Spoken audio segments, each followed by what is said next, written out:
A brisa salgada do litoral de Ilhabela beijava o rosto de Sofia Torres, mas não conseguia acalmar a tempestade que rugia dentro dela.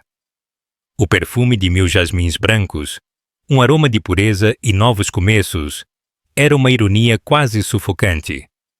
Longe da praia, em uma clareira impecável do luxuoso Ponta dos Castelhanos, o homem com quem ela ainda era legalmente casada estava parado em um altar.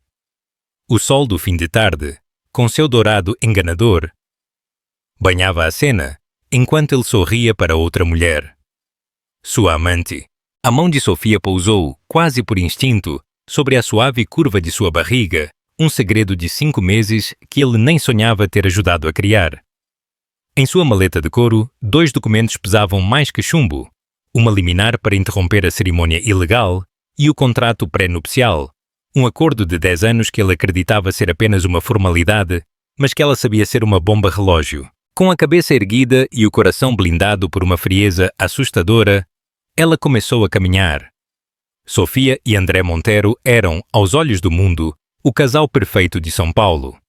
A vida deles era uma série de fotos cuidadosamente curadas, brunches ensolarados, galas de caridade e viagens de fim de semana para Trancoso em seu jatinho particular. Ele era o carismático fundador da Monteiro Inovações, uma startup de tecnologia financeira que explodira em valor. Ela, a brilhante arquiteta, sócia de um renomado escritório cujos designs sofisticados eram tão cobiçados quanto os conselhos de investimento do marido. Eles viviam em uma mansão cinematográfica no Morumbi, com paredes de vidro que davam para o horizonte verdejante da cidade. Uma casa que a própria Sofia havia desenhado. Uma vida perfeita, construída sobre o que ela pensava ser amor e ambição mútua. A história deles começou na poeirenta biblioteca da Faculdade de Arquitetura da USP. Ele era o estudante de administração cheio de audácia, e ela, a estudante de arquitetura centrada que via o mundo em linhas e estruturas. Ele se apaixonou por sua intensidade discreta. Ela, por sua energia inesgotável. O amor floresceu rápido e profundo. Sofia vinha de uma família de tradição, mas não de riqueza ostentosa. A família Torres, investidores e filantropos, era conhecida por sua integridade. Quando André se formou com uma ideia brilhante, mas sem capital, foi o pai de Sofia quem forneceu o investimento inicial. Uma doação de 2 milhões de reais. Não um empréstimo, mas um presente de casamento, um voto de confiança em seu futuro genro. Esse presente, no entanto, veio com uma condição insistida por seu pragmático pai. Um acordo pré-nupcial. André, ansioso para colocar as mãos no capital e garantir seu lugar ao lado de Sofia, riu da ideia. É só papel, Sofia, ele disse, beijando a testa dela. Uma formalidade para o seu pai. Você e eu somos para sempre. Ele mal olhou para o documento elaborado pelo advogado de seu sogro, um homem severo e metódico. Sofia, por outro lado, leu cada palavra. Ela se lembrava de uma cláusula em particular, a que o advogado chamou de cláusula de fidelidade e investimento fundacional. Estipulava que, em caso de divórcio por infidelidade comprovada de André, Sofia não apenas teria direito a uma parte significativa de seus bens pessoais, mas o investimento inicial, reajustado pelo crescimento da empresa, seria devolvido integralmente ao fundo familiar Torres. Na prática, uma infidelidade catastrófica despiria sua empresa de sua própria história e de uma enorme fatia de seu valor atual.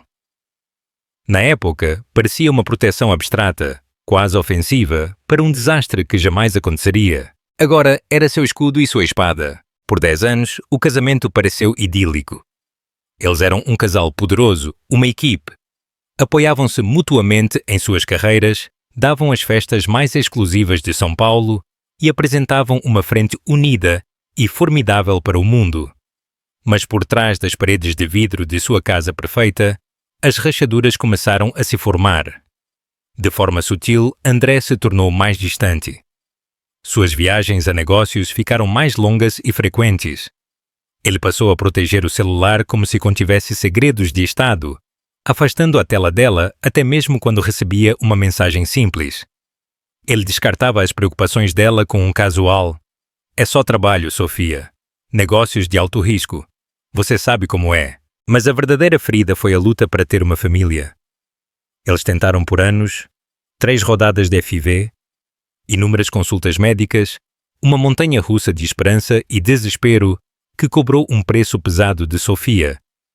Cada teste negativo parecia uma falha pessoal e o consolo de André começou a soar vazio e superficial. "Está tudo bem, querida. Temos um ao outro. Isso é tudo o que importa", ele dizia, palavras que eram um bálsamo em uma ferida que ele não parecia mais compartilhar. A última rodada, há 6 meses, tinha sido a mais exaustiva. Quando o médico ligou com a notícia devastadora de que tinha falhado novamente, Sofia chorou em seu carro por 1 hora antes de voltar para casa. André a abraçou, mas seus olhos estavam em outro lugar. Ele parecia distraído, quase impaciente com a dor dela. 1 mês após essa falha final, Sofia se viu milagrosamente grávida, de forma natural. "Uma chance em 1 milhão", disseram os médicos. Uma anomalia alegre. Ela estava eufórica, pronta para contar a André, para finalmente compartilhar a notícia que curaria a crescente distância entre eles. Ela planejou um jantar especial. Comprou um pequeno par de sapatos de bebê e o esperou em casa de uma suposta conferência de negócios em Brasília. Ele nunca voltou para casa naquela noite. Uma mensagem de texto chegou às 2 da manhã. "O negócio se prolongou. Fique no hotel. Te amo." A mentira foi o que a quebrou. Não o caso em si, mas o engano frio e calculado. Algo estava errado, e uma sensação de inquietação a levou ao escritório dele. Ela não era intrometida. Sempre confiou nele cegamente, mas essa confiança havia sido corroída, substituída por uma suspeita persistente. Ela fez login na conta do cartão de crédito compartilhado, com o coração batendo freneticamente. Estava lá. Não uma despesa de hotel em Brasília, mas uma cobrança de 1 semana antes por um anel de noivado de diamante, desenhado sob medida, de uma joalheria de luxo nos Jardins, e depois uma cobrança naquela mesma noite de um jantar de comemoração para 2 em um restaurante com estrela Michelin em Santos, a apenas 15 minutos de Ilhabela. O mundo inclinou em seu eixo. O ar saiu de seus pulmões. Ela rolou os extratos, uma detetive descobrindo a anatomia de uma traição. Presentes suntuosos. Quartos de hotel em cidades onde ele supostamente não estava. Voos para 2. A cronologia era doentia. O caso estava acontecendo há mais de 1 ano. Durante seus ciclos de FIV mais dolorosos, enquanto ela se injetava hormônios e orava por um filho, ele estava construindo uma segunda vida. A receptora de seu afeto, ela logo descobriu, era Alicia Romero, uma vice-presidente júnior de 26 anos em sua empresa, com um perfil brilhante no Instagram, cheio de fotos de viagens que agora combinavam assustadoramente com a agenda de André. Uma onda de náusea tão profunda a atingiu que ela teve que se segurar na mesa para não cair. Sua mão foi para a barriga, ainda discreta. A alegria secreta que ela estava guardando para o marido agora parecia um peso de chumbo em sua alma. Ele não estava apenas traindo a ela, mas também ao filho deles, um filho que ele nem sabia que existia. Naquela noite, Sofia Torres, a arquiteta, a esposa, a futura mãe esperançosa, desmantelou a fachada de sua vida. Ela não chorou. O choque era frio demais, profundo demais para as lágrimas. Em vez disso, uma clareza arrepiante a dominou. Ela pensou no acordo pré-nupcial, guardado em seu cofre. Pensou na cláusula de fidelidade. Pensou na semente de 2 milhões de reais que havia se transformado em uma floresta multimilionária, uma floresta que ele planejava usufruir com outra mulher. Ele confundiu sua natureza calma com fraqueza. Ele confundiu seu amor com cegueira. Ele estava prestes a descobrir, da maneira mais pública e ruinosa possível, que estava profundamente enganado. A arquiteta estava prestes a traçar um novo conjunto de planos. Não para uma casa, mas para a justiça. Uma arquiteta de sua própria vingança. Os dias seguintes à descoberta foram uma aula de dor controlada. Para o mundo exterior, Sofia ainda era a senhora Montero. Ela atendia às ligações de André com um tom calmo, quase distante, que ele confundia com sua habitual reserva. Ele voltou para casa de sua viagem de negócios com um presente genérico e uma história bem ensaiada. Ela aceitou ambos com um pequeno sorriso, um sabor de cinzas na boca. Ela estava interpretando um papel, habitando o fantasma da mulher que fora apenas uma semana antes. Por dentro, era uma fúria de planejamento meticuloso. Sua primeira ligação não foi para uma amiga ou para seus pais, mas para uma mulher que ela havia recuperado dos velhos arquivos de seu pai. A doutora Audrey Chan, sócia de um escritório de advocacia de litígios de primeira linha de São Paulo, conhecida por ser um martelo em luva de veludo. Audrey era afiada, incrivelmente chique, e tinha uma inteligência que podia dissecar um argumento legal com precisão cirúrgica. Elas se encontraram no escritório de Audrey, um espaço minimalista com uma vista imponente da cidade. Sofia, vestindo um vestido cinza estruturado, expôs a história com uma compostura perturbadora. Ela apresentou uma pasta. Dentro estavam os extratos do cartão de crédito, os itinerários de voo que ela havia encontrado na conta de recompensas de viagens de André e capturas de tela das postagens de Alicia Romero nas redes sociais, com data e referenciadas com a agenda de negócios de André. Era uma crônica condenatória e inegável de um caso de 1 ano. Audrey Chan ouviu sem interrupção, sua expressão ilegível. Quando Sofia terminou, Audrey bateu lentamente uma caneta em sua caderneta. Ele acha que o acordo pré-nupcial é uma formalidade, disse Sofia com a voz firme. Homens como ele sempre acham, respondeu Audrey, com um traço de sorriso nos lábios. Eles veem isso como um escudo para seus próprios ativos, esquecendo que é uma faca de 2 gumes. Deixe-me ver o acordo. Sofia entregou uma cópia. Os olhos de Audrey percorreram as páginas. Seu foco se aguçou quando ela chegou à cláusula 7b, a cláusula de fidelidade e investimento fundacional. Ela leu uma vez. Depois leu novamente. Um sorriso lento e apreciativo se espalhou por seu rosto. Meu Deus! Audrey sussurrou, olhando para Sofia. Isso não é apenas um acordo pré-nupcial. É um acordo de dissolução corporativa disfarçado de contrato de casamento. Seu pai era um maldito visionário. Ele não confiava nele, disse Sofia simplesmente. Com razão, ao que parece, Audrey ponderou. O investimento fundacional, 2 milhões de reais. Você disse que era ajustado pelo crescimento do Ibovespa ou pelo crescimento do valor da empresa, o que for maior, e seria devolvido ao Fundo Torres, após a prova de infidelidade. A Montero Inovações está avaliada em 1,5 bilhão, mais ou menos, confirmou Sofia. Audrey fez um cálculo rápido em uma caderneta. O crescimento desse investimento inicial é astronômico. Não estamos falando de alguns milhões, Sofia. Estamos falando de uma soma de 9 dígitos, uma porcentagem significativa do capital líquido de sua empresa. Essa cláusula não apenas o penaliza, mas o paralisa. Força uma recompra que ele quase certamente não pode pagar sem liquidar uma participação majoritária em sua própria empresa. A magnitude daquilo se instalou na sala. Não se tratava apenas de ganhar um acordo de divórcio. Tratava-se de reivindicar a fundação que André havia usado para construir seu império. Uma fundação que ele havia profanado. Mas há mais, disse Sofia, sua voz baixando. Ela finalmente olhou para baixo, sua compostura rachando por um momento. Ela colocou a mão no estômago. Estou grávida.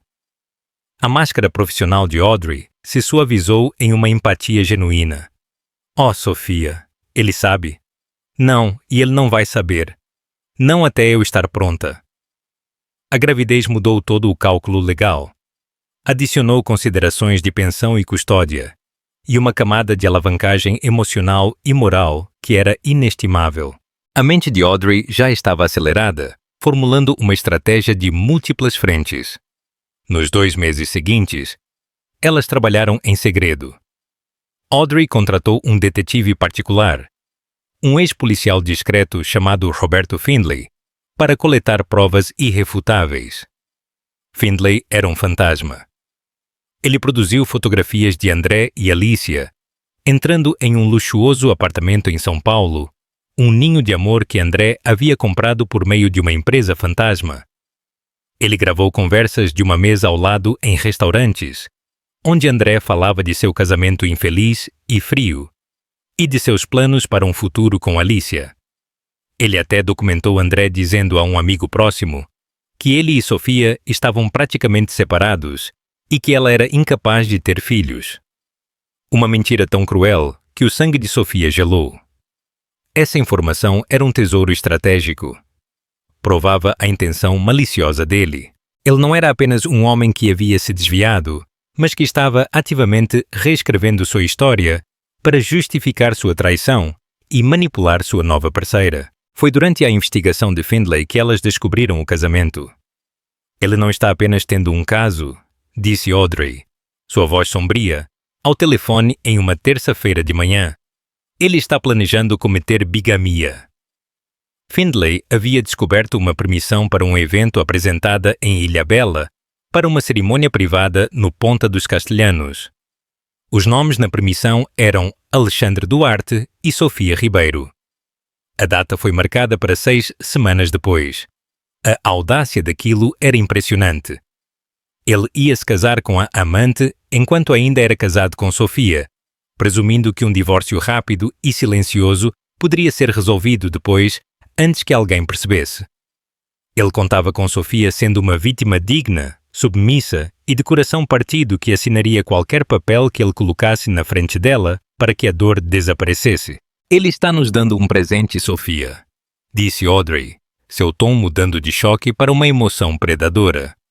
Um fórum público para sua própria imolação. Não podemos simplesmente entregar-lhe os papéis do divórcio. Temos que parar essa cerimônia ilegal no ato. Vamos entrar com uma liminar ex parte. O plano era ousado e teatral, mas também legalmente sólido. Elas o deixariam prosseguir com todo o plano de casamento. Elas o deixariam gastar centenas de milhares de reais nas flores, na comida, no local. Elas o deixariam ficar naquele altar, rodeado por seus amigos e familiares, as mesmas pessoas para quem ele havia mentido. E no momento mais dramático possível, Sofia apareceria, não como uma esposa histérica e gritando, mas como um anjo vingador armado com todo o poder da lei. Ela não seria acompanhada por um oficial de justiça em um terno barato, mas por um funcionário designado pelo tribunal, pronto para entregar uma liminar que não apenas interromperia o casamento, mas também congelaria imediatamente seus bens pessoais e uma parte significativa dos bens da empresa, aguardando a execução do acordo pré-nupcial. Você será a arquiteta de sua queda, Sofia, disse Audrey, seus olhos brilhando. E você a construirá sobre a base que ele tentou roubar de você. É quase poético. Nas semanas seguintes, Sofia se preparou. Ela foi a cada consulta médica, maravilhando-se com o pequeno coração batendo da vida que crescia dentro dela. Uma vida que lhe deu uma força que ela nunca soube que possuía. Ela se encontrou com sua única amiga de confiança, Cláudia, que conhecia toda a história, obtendo consolo de seu apoio inabalável. Ela também legalmente atribuiu a si mesma o poder de seu pai no Fundo Torres, dando-lhe controle direto sobre a iminente manobra financeira. O dia da vingança chegou. Era um sábado perfeito e ensolarado na costa de São Paulo. Sofia escolheu sua roupa com a mesma precisão que usaria para projetar um prédio. Um elegante vestido azul marinho que acentuava sutilmente sua gravidez. Um blazer creme feito sob medida e saltos baixos e sensatos. Ela não parecia uma mulher desprezada, mas uma CEO chegando para uma aquisição hostil. Sua maleta continha a liminar, selada e assinada por um juiz naquela manhã, e uma cópia impecável do acordo pré-nupcial. Enquanto dirigia pela rodovia Rio Santos em direção ao resort, ela não se sentia nervosa. Ela se sentia calma. Ela era uma arquiteta e estava prestes a realizar a inspeção mais importante de sua vida. O Ponta dos Castelhanos era um monumento à opulência costeira. Manobristas de terno branco se apressavam para atender os Bentleys e Teslas que chegavam. O ar zumbia com a conversa educada da elite paulista e as cordas suaves de um quarteto tocando Vivaldi. Era uma cena perfeita, uma ilusão cuidadosamente construída, e Sofia estava prestes a despedaçá-la. Ela evitou a entrada principal, seguindo um caminho que o investigador de Audrey havia mapeado que levava diretamente ao grande gramado onde a cerimônia estava sendo realizada. Quando ela dobrou uma cerca de gardênias perfumadas, a cena se desenrolou diante dela. Havia pelo menos 200 convidados sentados em cadeiras brancas impecáveis. Um arco, carregado de rosas brancas e orquídeas, emoldurava o altar, e lá, sob o arco, estava André. Ele estava incrivelmente bonito em seu smoking feito sob medida, o rosto radiante com um sorriso triunfante enquanto olhava para sua noiva. Alicia Romero era uma visão em um vestido Vera Wang, sua expressão uma mistura de adoração e emoção nervosa. O coração de Sofia deu um salto doloroso. Aquele era o homem que ela amou, o homem cujo filho ela estava gerando. Por um segundo fugaz, a dor lutou contra sua determinação. Então ela viu a mãe dele, Beatriz Montero, sentada na primeira fila, o rosto uma máscara de satisfação presunçosa. Beatriz sempre tratou Sofia com uma fria condescendência, como se o dinheiro antigo dos Torres fosse pitoresco, mas não se comparasse ao poder dinâmico e autodidata de seu filho. A visão dela fortaleceu a espinha de Sofia. O celebrante, um homem com uma voz quente e sonora, estava falando. Um laço de amor, confiança e honestidade. Um compromisso de valorizar um ao outro através de todas as provações e triunfos da vida. A hipocrisia era tão densa que Sofia podia saboreá-la. Ela respirou fundo e começou a caminhar. Ela não correu, nem gritou. Ela caminhou pelo corredor central com um ritmo deliberado e sem pressa. Uma onda de confusão se espalhou entre os convidados. Cabeças se viraram. Os sussurros começaram como uma brisa soprando através das folhas. Quem é ela? Ela deveria estar aqui? O padrinho de André, um colega chamado Gabriel, a viu primeiro. Seus olhos se arregalaram de pânico e ele fez um aceno sutil e desesperado. Mas o olhar de Sofia estava fixo em uma pessoa. Apenas em André. Ele a viu quando ela estava na metade do corredor. Seu sorriso vacilou, depois desvaneceu, substituído por um choque horripilante e pálido. O sangue fugiu de seu rosto, deixando seu bronzeado de Ilhabela pálido e artificial. Alicia, sentindo a tensão repentina dele, se virou. Seu olhar de adoração se azedou em perplexidade. Sofia parou a cerca de 3 metros do altar. O quarteto de cordas vacilou. A música morreu em um som estridente. Um silêncio pesado tomou conta do gramado, quebrado apenas pelo grito distante de uma gaivota.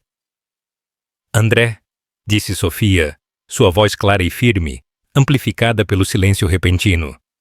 Não foi um grito, mas carregou o peso de um terremoto. O que você está fazendo? Gaguejou André. Seu carisma eloquente o abandonou completamente. Sofia, o que... Você não deveria estar aqui. Não é o que parece. Uma risada amarga escapou dos lábios de Sofia. Parece que você está se casando, André. O que é interessante, porque você já está casado. Comigo. Um suspiro coletivo percorreu a multidão. Alicia olhou de Sofia para André, seu rosto um quadro de horror. André, do que ela está falando? Ela está confusa, querida, disse André, tentando se recompor, estendendo a mão para pegar a de Alicia. Nós estamos separados. É complicado. Não, na verdade é muito simples, retrucou Sofia, dando um passo à frente. Ela levantou a mão esquerda, a aliança de platina brilhando ao sol. Isso é um casamento. O que você está fazendo é um crime. É chamado de bigamia. Beatriz Monteiro se levantou de seu assento. Como você ousa? Ela sibilou, sua voz gotejando veneno. Você não vai arruinar o dia especial do meu filho. Segurança. Mas antes que qualquer segurança pudesse reagir, uma voz calma e autoritária cortou a tensão. Isso não será necessário, Sra. Monteiro. Um homem em um terno cinza afiado, mas discreto, se adiantou de lado, acompanhado por outras duas pessoas de rosto severo. Era o funcionário designado pelo tribunal que Audrey havia arranjado. Ele se aproximou do altar e olhou diretamente para André. Sr. André Monteiro? Perguntou o funcionário. Seu tom não admitia discussão. André, parecendo encurralado, só pôde balbuciar um aceno de cabeça. Sou um funcionário do Tribunal de Justiça de São Paulo, anunciou o homem, sua voz projetada para a assembleia atordoada. Estou aqui para lhe entregar isto. Ele entregou a André um envelope grosso. Esta é uma liminar ex parte, com efeito imediato, que o proíbe de entrar em qualquer suposto contrato de casamento. Esta cerimônia deve ser interrompida. Além disso, ele continuou, tirando um segundo documento. Esta ordem impõe um congelamento imediato e temporário de seus bens pessoais primários e nomeia um supervisor externo para todas as transações significativas relacionadas à Monteiro Inovações, enquanto se aguarda uma audiência. As palavras pairaram no ar, cada uma um golpe de martelo. Congelamento de bens, supervisor externo. Os convidados, muitos deles investidores ou parceiros de negócios, começaram a murmurar seriamente. Aquilo não era mais apenas uma briga doméstica bagunçada, era uma catástrofe financeira em formação. André olhou para os papéis em sua mão como se fossem uma cobra. Ele olhou para Sofia, seus olhos cheios de uma raiva assassina. Você fez isso. Ele gesticulou em silêncio. Sofia encontrou seu olhar sem se abalar. Você fez isso a si mesmo, ela disse, sua voz agora mais suave, mas não menos poderosa. Então ela voltou sua atenção para a noiva chocada. Alicia, ela disse, e seu tom não era indelicado, mas factual. Eu sugiro que você pergunte a ele sobre o bebê que estamos esperando em 4 meses. E depois eu sugiro que você contrate um ótimo advogado.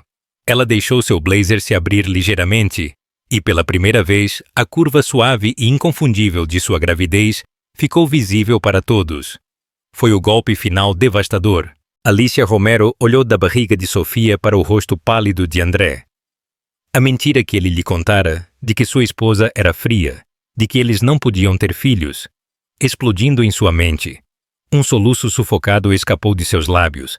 Ela arrancou a mão da dele. O casamento de conto de fadas se tornou um pesadelo público. Sofia manteve a cabeça erguida. Ela não gritou, não chorou, não fez um escândalo. Ela apresentou fatos. Ela executou um plano. Ela deu as costas aos destroços do casamento, à noiva destruída, ao noivo humilhado e aos convidados horrorizados, e calmamente caminhou de volta pelo corredor. Ao passar por Beatriz Monteiro, ela lançou à mulher mais velha um olhar frio e desdenhoso. A era de ser a nora quieta e complacente havia oficialmente terminado. Ela havia exposto a verdade, e agora o trabalho real, o fim da mentira, podia começar. A implosão no Ponte dos Castelhanos não foi um assunto silencioso. Em 1 hora, era um incêndio. Convidados com câmaras de celular haviam capturado toda a troca, e quando Sofia estava de volta ao escritório de Audrey Chan, a história já estava no wall e em blogs de notícias financeiras. As manchetes eram brutais. Casamento de magnata da tecnologia André Monteiro, interrompido por esposa grávida. Fundador da Monteiro Inovações, acusado de bigamia, tem bens congelados. O acordo pré-nupcial que pode derrubar um império. O colapso foi imediato e catastrófico para André. O congelamento de bens significava que ele não podia se mexer. Ele não podia liquidar ações.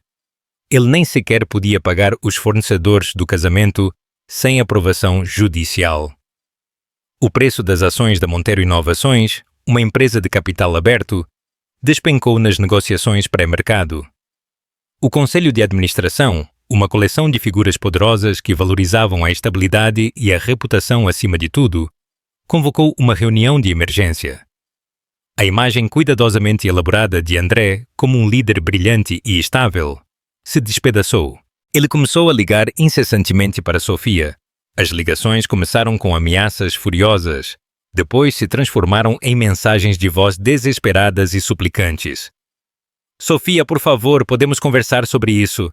Não faça isso comigo, conosco. Pense em nossa história. Você está destruindo tudo o que eu construí. As palavras ecoaram em sua mente. Ele ainda não entendia. Ele via a empresa como sua sozinha, esquecendo a semente dos Torres da qual ela havia brotado. Ela não atendeu a uma única ligação. Audrey lidou com toda a comunicação, um formidável firewall de profissionalismo legal. Uma semana após o não-casamento, Sofia teve uma visita inesperada em sua casa no Morumbi, Beatriz Montero. A mãe de André chegou sem avisar, passando pela governanta com uma aura de autoridade imperiosa. Ela encontrou Sofia na sala de sol, desenhando em um caderno, com o oceano como um plácido cenário azul. Não posso acreditar no que você fez, começou Beatriz, sua voz tensa de fúria.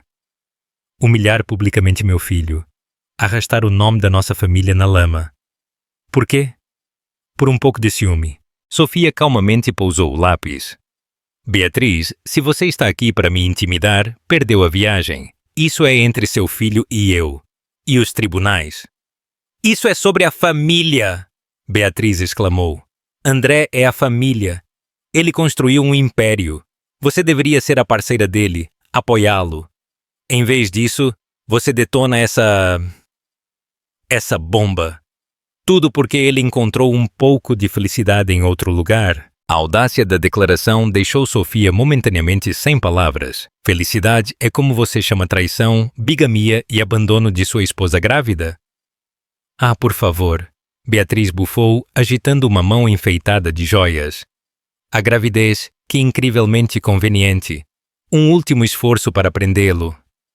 A acusação era tão vil, tão fora de propósito, que Sofia sentiu uma raiva fria tomá-la.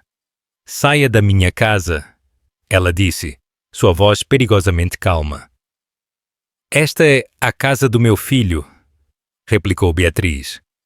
Esta casa está em meu nome. Foi comprada com fundos do meu fundo familiar como presente de casamento, disse Sofia, o fato duro como pedra entre elas. Assim como a empresa que paga seu estilo de vida, que foi iniciada com o dinheiro da minha família. Parece que você e André têm amnésia seletiva sobre de onde seu império realmente veio.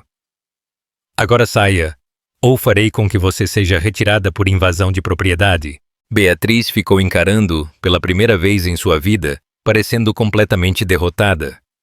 Ela viu nos olhos de Sofia, não uma jovem ferida, mas uma mulher de poder que conhecia seus direitos e não tinha mais medo de exercê-los. Ela se virou e saiu furiosa. No entanto, o desenvolvimento mais significativo veio de uma fonte muito mais improvável. 2 semanas após o não-casamento, Audrey Chan recebeu uma ligação de um advogado que representava Alicia Romero. Ela quer se encontrar, Audrey disse a Sofia por telefone. Com você. Ela diz que tem informações que podem ser mutuamente benéficas. Sofia hesitou. A ideia de enfrentar a mulher que seu marido havia escolhido era dolorosa. O que ela poderia querer? Minha suposição?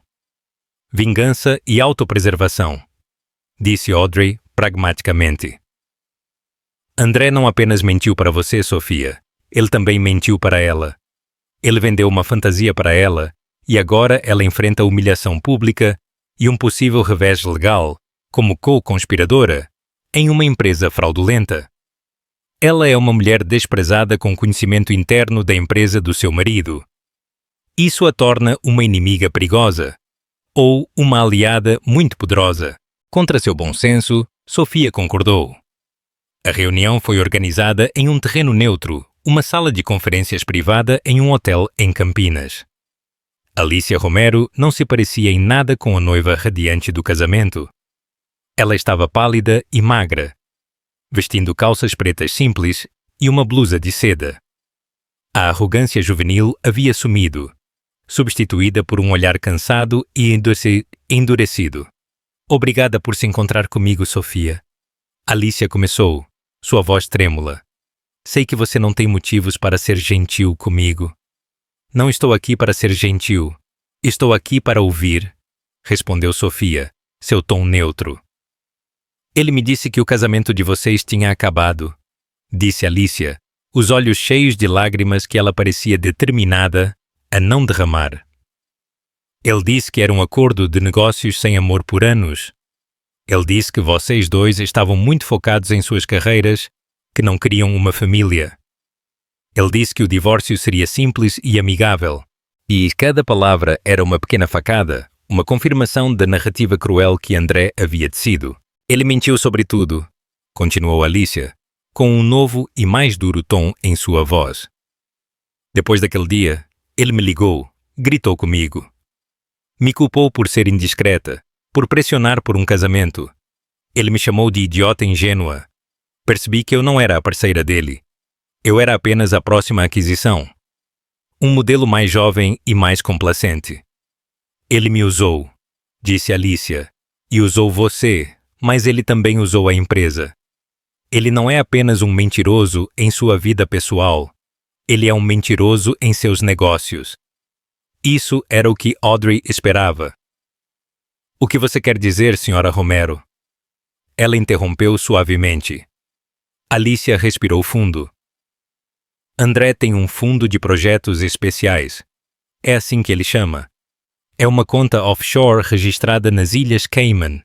Ele desvia dinheiro dos retornos de investimento da empresa antes que eles sejam oficialmente relatados. Ele usa isso como seu fundo pessoal para presentes, para viagens, para coisas como o apartamento que ele comprou para nós. Ele me disse que era contabilidade criativa para minimizar sua carga tributária, que era uma prática padrão para caras do nível dele. Audrey Chan e Sofia trocaram um olhar. Isso era muito maior do que infidelidade. Era peculato, fraude eletrônica, sonegação de impostos. Por que você está nos contando isso? Perguntou Sofia, sua voz baixa. Alicia olhou diretamente nos olhos dela. Porque ele ia me pedir para assinar documentos. Depois de nos casarmos, ele ia me nomear diretora de uma nova empresa fantasma que ele estava criando. Ele disse que era para proteger nossos bens de você no divórcio. Agora eu vejo que ele estava me armando. Se tudo isso viesse à tona, meu nome estaria em documentos fraudulentos. Eu seria implicada. Ele tentou arruinar sua vida, Sofia.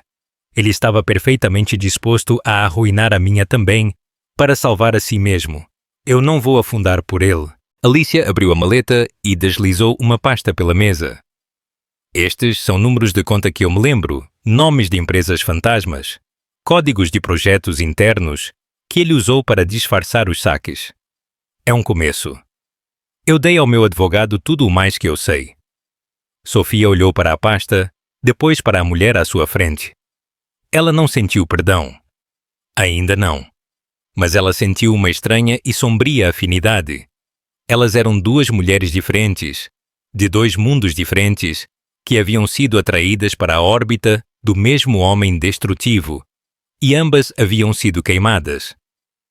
Obrigada, Alicia, disse Sofia, as palavras genuínas. Quando ela e Audrey saíram do hotel, o caminho a seguir havia se tornado cristalino.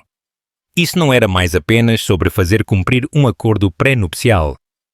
Tratava-se de expor um criminoso.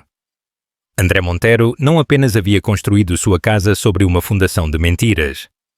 A estrutura inteira estava podre até o âmago.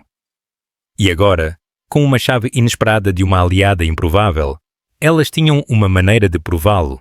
A informação de Alicia Romero foi a chave que destrancou um mundo oculto e labiríntico de engano corporativo. O que começou como um processo de divórcio rapidamente se intensificou para uma investigação forense completa. Audrey Chan contratou uma equipe de especialistas, contadores forenses, que podiam seguir as trilhas digitais por continentes.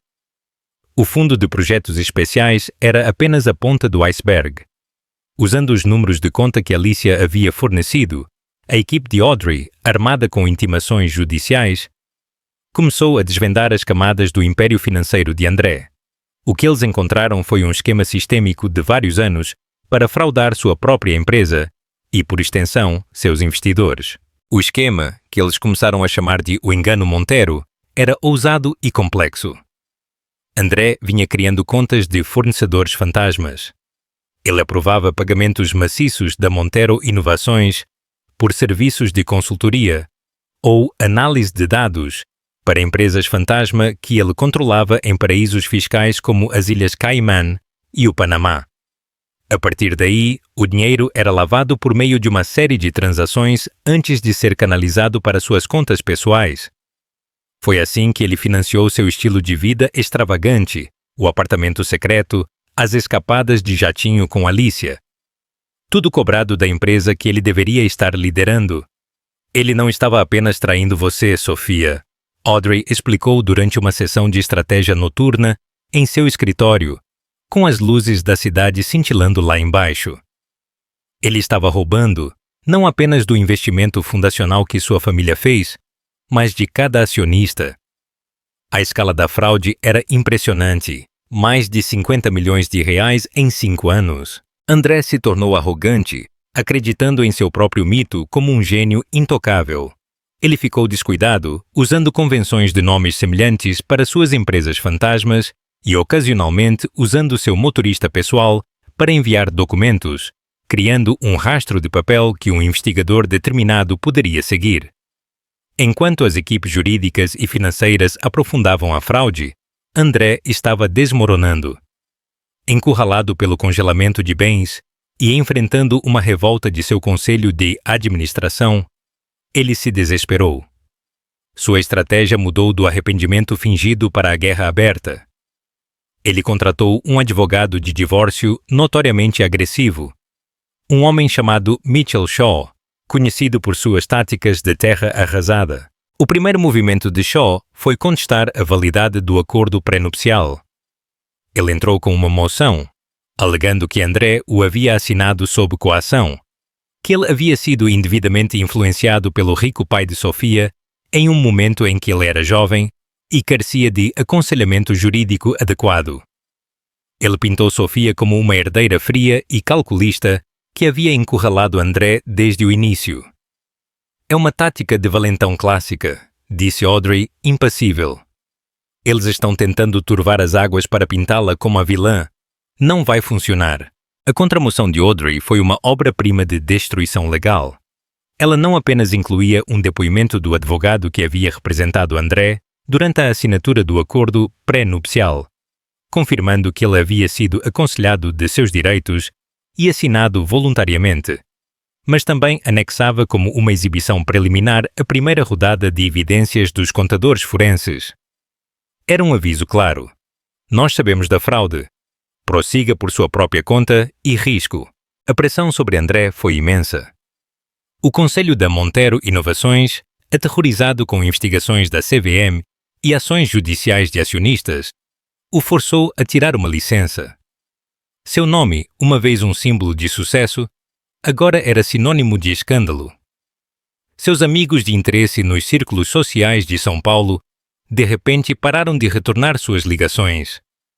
Ele estava isolado, encurralado e sangrando em honorários advocatícios. Sua próxima tática foi ainda mais desprezível. Através de seu advogado, ele exigiu um teste de paternidade para o filho ainda não nascido. Ele alegou que, dada a ruptura do casamento deles, ele tinha motivos para acreditar que a criança não era dele. Ele estava tentando usar o segredo mais precioso dela, o bebê que ela desejou tão desesperadamente, como uma arma contra ela. Sofia sentiu uma explosão de fúria pura e escaldante. Ele não vai tocar neste bebê, ela disse a Audrey, sua voz tremendo de raiva. Ele não vai usar nosso filho como um peão em seu jogo imundo. Audrey estava igualmente indignada. Este é o ato desesperado de um homem que está se afogando, Sofia. E vamos usá-lo para pendurá-lo. Elas concordaram com o teste de paternidade, mas em seus próprios termos. A moção que eles apresentaram em resposta foi uma obra de arte. Ela aceitava um teste admissível em tribunal para depois do nascimento, mas também incluía uma nova petição. Citando a acusação maliciosa e evidentemente falsa de André, e apresentando a evidência do detetive particular sobre as mentiras de André para Alicia em relação à incapacidade de Sofia de ter filhos, eles solicitaram ao tribunal a custódia legal e física exclusiva após o nascimento da criança. Eles argumentaram que suas ações demonstravam um caráter completamente inapto para a paternidade e uma disposição para usar a criança para infligir sofrimento emocional, o que era motivo para restringir seus direitos parentais desde o início. Além disso, eles anexaram um depoimento do especialista em fertilidade que os havia tratado. O médico confirmou sua longa e dolorosa jornada com a FIV e declarou que André havia sido um participante ativo até a rodada final fracassada. O depoimento o pintou sutil, mas poderosamente, como um homem que sabia exatamente o quanto ela queria este filho, tornando sua negação pública de paternidade um ato de profunda crueldade psicológica.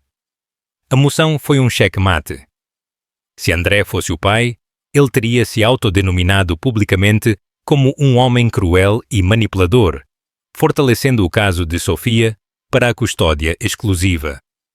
Se por alguma chance impossível ele não fosse o pai, ele estaria livre, mas a cláusula de infidelidade do pré-nupcial ainda se manteria, e a investigação de fraude financeira prosseguiria sem parar. Ele não tinha nada a ganhar e tudo a perder. A pressão de todos os lados, o conselho, a CVM e o ataque legal inabalável de Sofia finalmente o destruiu. Uma ligação veio de Mitchell Shaw para Audrey Chan. O tom não era mais agressivo, mas de uma resignação cansada. Ele quer fazer um acordo? Disse Shaw. Audrey se recostou em sua cadeira. Vamos ouvir. Ele vai aceitar o divórcio? Retirar o desafio de paternidade? Dar a ela a casa e um acordo padrão? Audrey riu, um som seco e sem humor. Mitchell, você e eu sabemos que estamos além do padrão.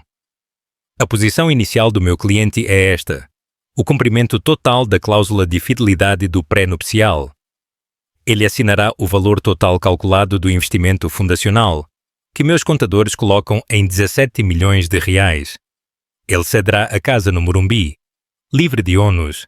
Ele estabelecerá um fundo multimilionário para a criança.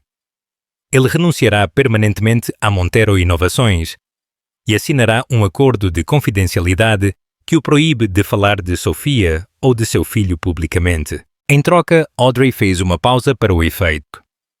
Nós concordaremos em manter a evidência de seus crimes financeiros como um assunto de família. Não enviaremos nossas descobertas para o Ministério Público Federal.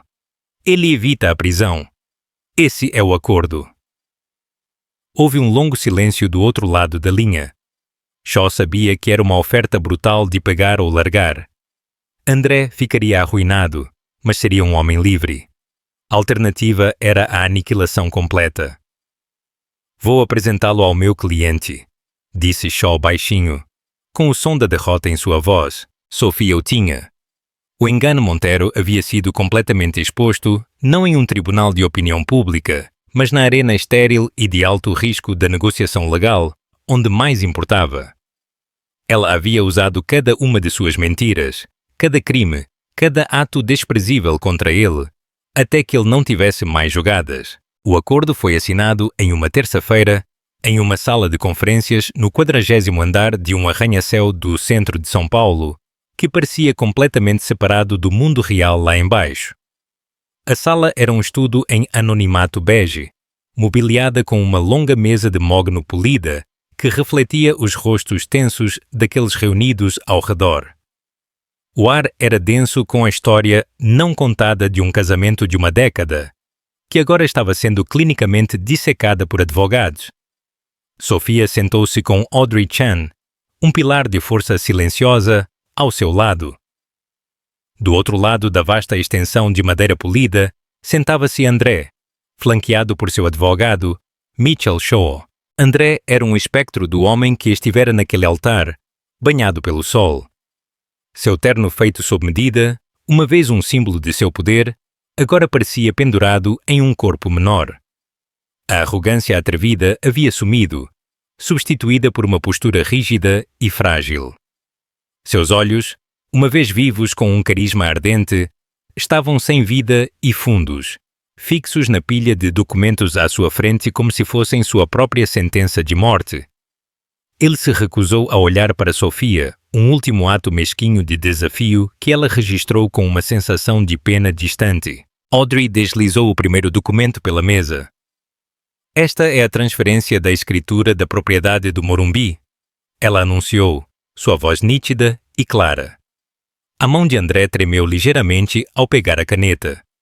Com um traço irritado e irregular, ele assinou a casa de vidro na colina, o monumento de sua ambição compartilhada.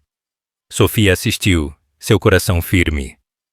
Ela se lembrou de tê-la projetado, derramando sua alma em cada linha, acreditando que seria o lar deles para sempre. Agora era apenas um ativo, um fantasma que ela estava pronta para liberar. Em seguida, veio a transferência de fundos, o documento que detalhava a soma impressionante de 9 dígitos a ser devolvida ao Fundo Familiar Torres. Este foi o que realmente o quebrou. Não era apenas dinheiro. Era o despojo de seu legado. A reivindicação da semente que ele havia tentado reivindicar como sua própria fruta. Sua mandíbula se apertou tanto que um músculo latejou violentamente. Depois veio sua renúncia formal à Montero Inovações e o acordo de não divulgação, uma mordaça legal que o impedia de falar de Sofia ou de seu filho publicamente. Ele assinou isso também, a caneta afundando no papel. Finalmente, o documento mais doloroso de todos, a estipulação que renunciava a seus direitos parentais. Ele reconhecia sua paternidade, um fato confirmado por um teste pré-natal que eles haviam concordado por meio de advogados. Mas ele voluntariamente encerrava todas as reivindicações legais de custódia ou visitação em troca do acordo de Sofia de não buscar mais ações legais em relação às suas táticas anteriores de sofrimento emocional. Ele estava abrindo mão de seu filho. Quando sua assinatura selou a página, um único som abafado escapou de sua garganta. Foi o som da derrota total. Quando acabou, ele se levantou abruptamente, sem se dar ao trabalho de apertar a mão de seu próprio advogado. Ele se virou e saiu da sala, sem uma única palavra. Um homem completamente desfeito. Quando a porta se fechou atrás dele, Sofia não sentiu a emoção extasiada da vitória que ela poderia ter esperado. Em vez disso, uma profunda e tranquila calma a dominou. Era o silêncio após um furacão, a calmaria que chega quando uma longa e cansativa batalha finalmente termina. A guerra havia sido vencida. Nas semanas seguintes, Sofia começou o processo deliberado de desmantelar sua antiga vida para construir uma nova. Ela contratou Cláudia para ajudá-la a empacotar a casa no Morumbi. Elas se moveram pelas vastas e ecoantes salas, classificando uma década de memórias. Alguns momentos trouxeram uma pontada de nostalgia, uma foto da lua de mel na Itália, uma peça de arte que eles compraram juntos. Tem certeza de que quer abrir mão de tudo isso? Perguntou Cláudia, segurando uma foto emoldurada de uma Sofia mais jovem e feliz e André. Sofia olhou para essa imagem, o sorriso confiante em seu próprio rosto, e sentiu uma surpreendente falta de emoção.